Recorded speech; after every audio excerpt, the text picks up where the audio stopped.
day I took my leave from town. I aimed a grin, a wildcat down. The beast and I began to stare. It was a growling grizzly bear. Little Betsy, my one and only Betsy. I can travel far and wide with Betsy by my side. Yes, sir. This is the gun that did it, folks.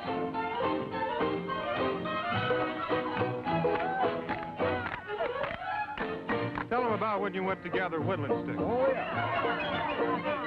I got myself into a fix. I was picking woodland sticks. The snow was frozen on the ground. Like a hungry wolves came round. Little Betsy, My one and only Betsy. I can travel far and wide with Betsy by my side. Yes, sir. This is the gun that did it, folks.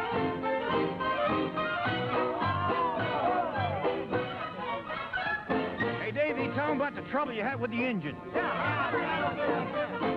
When I was riding through the woods to trade off skins for bought and goods, 40 arrows hit a tree. I knew the Sioux were out for me.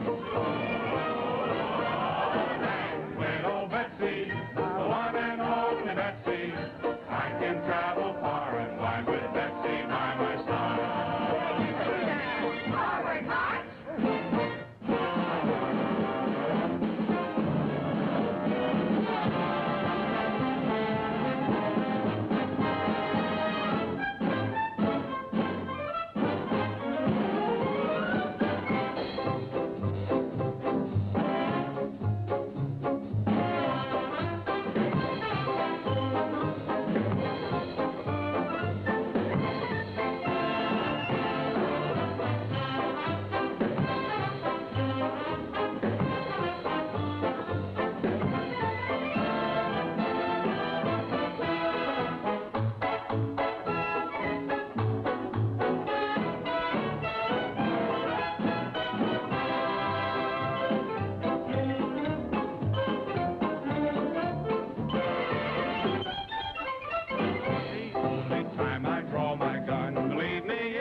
Fun, wasn't it? Now, look, there are a lot of wonderful rides here in Pioneer Land and Frontierland. There's horses, and there's mules, and there's wagons, and there's some little kids over there waiting for a mule ride. Fess, Buddy, why don't we give them the thrill of their lives by going over and putting them on the mule ride for the first time? Come on over here.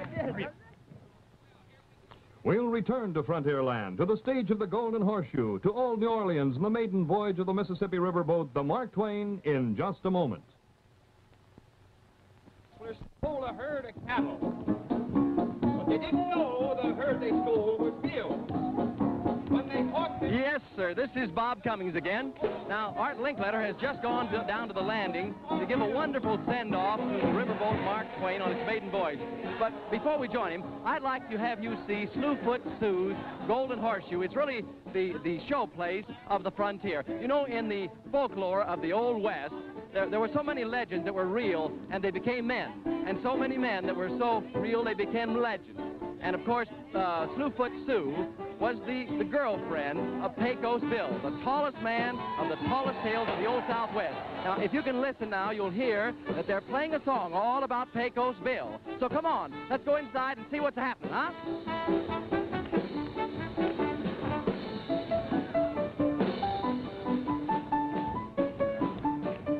Well, I tell you, Slewfoot Sue boasts the longest little bar in the entire wide world, with the tallest glass of soda pop. Now, of course, as you begin to see the interior, there's the stage. And the orchestra, just like in the old days. Up in a box above me, I don't think you can see them, is Ken Marini's wife, Betty Lou. And, of course, there's General Clarence Shoup and Mrs. Shoup, who's Julie Bishop, an old leading lady of mine.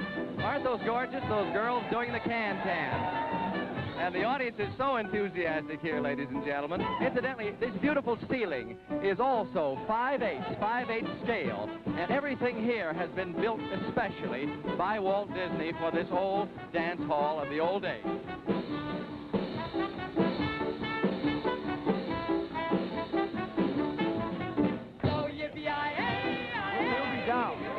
That, of course, is Donald Novus, or the star of the Slewfoot. Oh, and that whistle you hear, ladies and gentlemen, means that the Mark Twain is ready down at the dock. We don't want to miss the launching ceremony, so come in, my friend Art Linkletter.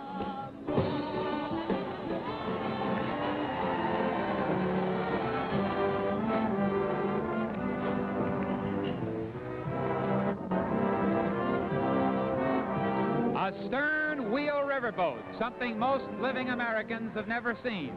A popular boat up and down the Mississippi 50 years ago and more. And Walt Disney has built this great, big, beautiful, authentic stern wheel paddle boat from keel to smokestack.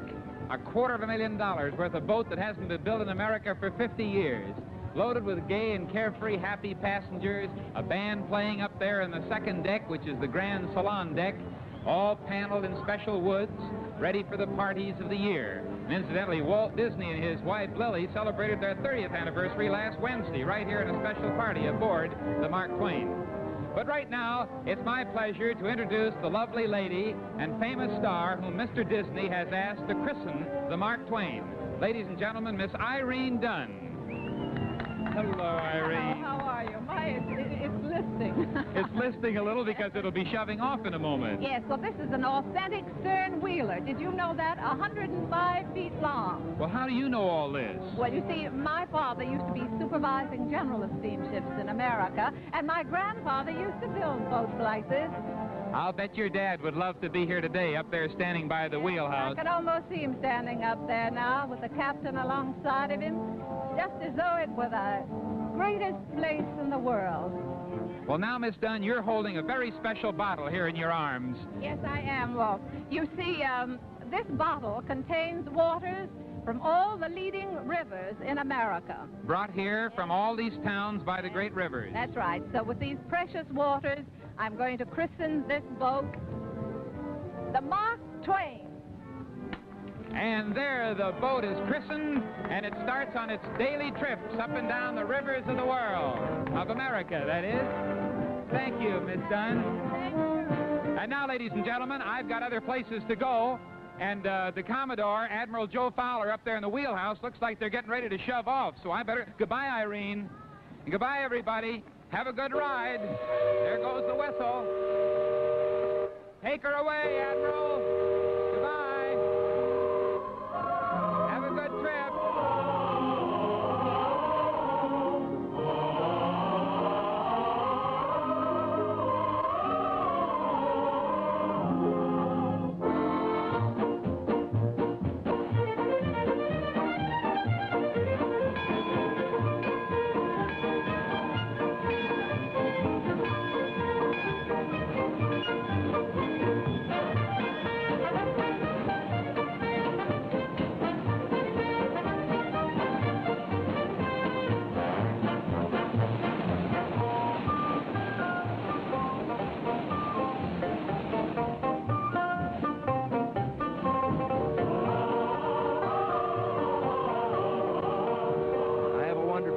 Mark Twain as she gets ready to start on her maiden voyage. The Mark Twain, a proud symbol of that romantic era when whole cities grew out of river ports.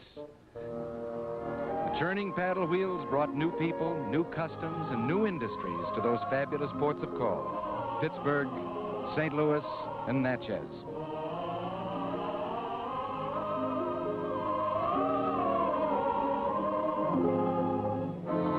The riverboat even brought a new kind of music up the river from the city where the blues were born, where the Dixieland style was king, New Orleans.